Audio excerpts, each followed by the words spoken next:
കണ്ണൂർ കായലോട്ടെ റസീനയുടെ ആത്മഹത്യയിൽ യുവതിയുടെ ആൺ സുഹൃത്ത് റഹീസ് പോലീസ് സ്റ്റേഷനിൽ ഹാജരായി. പിണറായി പോലീസ് സ്റ്റേഷനിലാണ് ഹാജരായത്. സാമ്പത്തിക ഇടപാടുകൾ നടത്തി എന്ന യുവതിയുടെ കുടുംബത്തിന്റെ ആരോപണം റഹീസ് തള്ളി. അരുൺ പാറയ്ക്കൽ വിവരങ്ങളുമായി. അരുൺ, ഇത് ഗുരുതരമായ ആരോപണങ്ങൾ കുടുംബം ഉന്നയിച്ചിട്ടുണ്ട്. സാമ്പത്തിക ചൂഷണം നടത്തിയിട്ടുണ്ട്, കൂടാതെ മറ്റ് ചില കാര്യങ്ങൾ കൂടി പറയുന്നുണ്ട്. അപ്പോൾ ആ ആരോപണങ്ങളെല്ലാം ഈ യുവാവ് തള്ളിയിരിക്കുകയാണല്ലോ. വളരെ പ്രധാനമാണ് യുവാവിന് നൽകാൻ പോകുന്ന മൊഴി. എന്താണ് ആ ദിവസം സംഭവിച്ചത് എന്നതുൾപ്പെടെയുള്ള കാര്യങ്ങളിൽ ഇതൊക്കെ അദ്ദേഹം വിശദീകരിക്കുന്നുണ്ടോ പോലീസിനോട്? അനുജ, റഹീസിനെതിരെ ഇതുവരെയും പിണറായി പോലീസ് കേസെടുത്തിട്ടില്ല.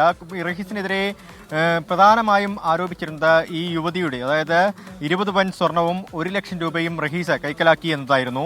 നഗ്നചിത്രങ്ങൾ ഷൂട്ട് ചെയ്ത് ഭീഷണിപ്പെടുത്തി വിവാഹ വാഗ്ദാനം നൽകി പീഡിപ്പിച്ചു എന്നുള്ള തരത്തിലുള്ള ആരോപണങ്ങളായിരുന്നു ഈ കുട്ടിയുടെ കുടുംബം, പെൺകുട്ടിയുടെ കുടുംബം, യുവതിയുടെ കുടുംബം റഹീസിനെതിരെ ഉന്നയിച്ചിരുന്നത്. പക്ഷേ അതൊക്കെ പാടെ അത് സത്യമല്ല എന്ന രീതിയിലാണ് ഇപ്പോൾ റഹീസ് പോലീസിനെ മൊഴി നൽകിയിരിക്കുന്നത്. ഇന്ന് രാവിലെ 9 മണിയോടുകൂടിയാണ് റഹീസ് പിണറായി പോലീസ് സ്റ്റേഷനിൽ ഹാജരായത്. തലശ്ശേരി ASP കിരണിന്റെ നേതൃത്വത്തിലുള്ള സംഘം ഇപ്പോൾ റഹീസിനെ പിണറായി പോലീസ് സ്റ്റേഷനിൽ ചോദ്യം ചെയ്തുകൊണ്ടിരിക്കുകയാണ്. അതിനിടയിലാണ് ഇപ്പോൾ SDPIയുടെ മാർച്ച്, SDPI പ്രവർത്തകരെ കള്ളക്കേസിൽ കുടുക്കുന്നു എന്നാരോപിച്ചുകൊണ്ട് SDPIയുടെ മാർച്ച് പിണറായി പോലീസ് സ്റ്റേഷനിലേക്ക് നടത്തിയത്. അതിപ്പോൾ കഴിഞ്ഞ അരമണിക്കൂറിലധികമായി SDPI പ്രവർത്തകർ ഇവിടെ തന്നെ നിൽക്കുകയാണ്. പോലീസ് ബാരിക്കേഡ് ഉപയോഗിച്ച് ഈ SDPI പ്രവർത്തകരെ തടഞ്ഞിട്ടുണ്ട്.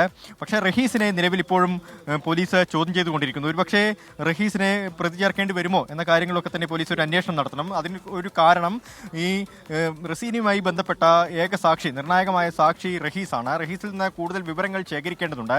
ഈ കുടുംബം ആരോപിച്ച കാര്യങ്ങൾ അല്ലാതെ ഈ സംഭവവുമായി ബന്ധപ്പെട്ട നേരത്തെ SDPI പ്രവർത്തകരെ 3 പേരെ പോലീസ് അറസ്റ്റ് ചെയ്തിരുന്നു. അതുമായി ബന്ധപ്പെട്ട് അവരുടെ ഭാഗത്ത് നിന്ന് എന്താണ് ഉണ്ടായത്, മർദ്ദനമേറ്റിരുന്നു, റസീനെ ഈ യുവതിയെ ഏതെങ്കിലും രീതിയിൽ ഇവർ ഭീഷണിപ്പെടുത്തിയോ എന്ന കാര്യങ്ങളൊക്കെ തന്നെ ഒരു അവ്യക്തത ഇപ്പോഴും നിലനിൽക്കുകയാണ്. SDPI ഓഫീസിൽ വെച്ച് നടന്ന ആ ചർച്ചയുമായി ബന്ധപ്പെട്ടും ചില ആരോപണങ്ങളൊക്കെ ഉയർന്നു വരുന്നുണ്ട്. ആ കാര്യങ്ങളൊക്കെ തന്നെ ഒരു വ്യക്തത പോലീസിന് വേണം. കഴിഞ്ഞ 3.5 മണിക്കൂറിലധികമായി ഇപ്പോൾ റഹീസിനെ ASPയുടെ നേതൃത്വത്തിലുള്ള സംഘം ചോദ്യം ചെയ്തു വരുന്നുണ്ട്. ഈ ചോദ്യം ചെയ്യലിന് ശേഷം കൂടുതൽ വ്യക്തതയുണ്ടാകുമെന്നൊരു നിഗമനത്തിലാണ് ഇപ്പോൾ പോലീസ് ഉള്ളത്. അനുജ, അതാണ് കായലോട്ടെ യുവതിയുടെ ആത്മഹത്യയിലാണ് ഇപ്പോൾ ആൺ സുഹൃത്ത് എന്നെ ചോദ്യം ചെയ്തുകൊണ്ടിരിക്കുന്നത് പോലീസ്. അയാളുടെ അറസ്റ്റ് രേഖപ്പെടുത്തിയിട്ടില്ല. അയാളിൽ നിന്ന് കാര്യങ്ങൾ ചോദിച്ചറിയുകയാണ് പോലീസ് ചെയ്തുകൊണ്ടിരിക്കുന്നത്. കഴിഞ്ഞ 3 മണിക്കൂറിലേറെയായി പോലീസ് ഇയാളെ ചോദ്യം ചെയ്യുകയാണ്.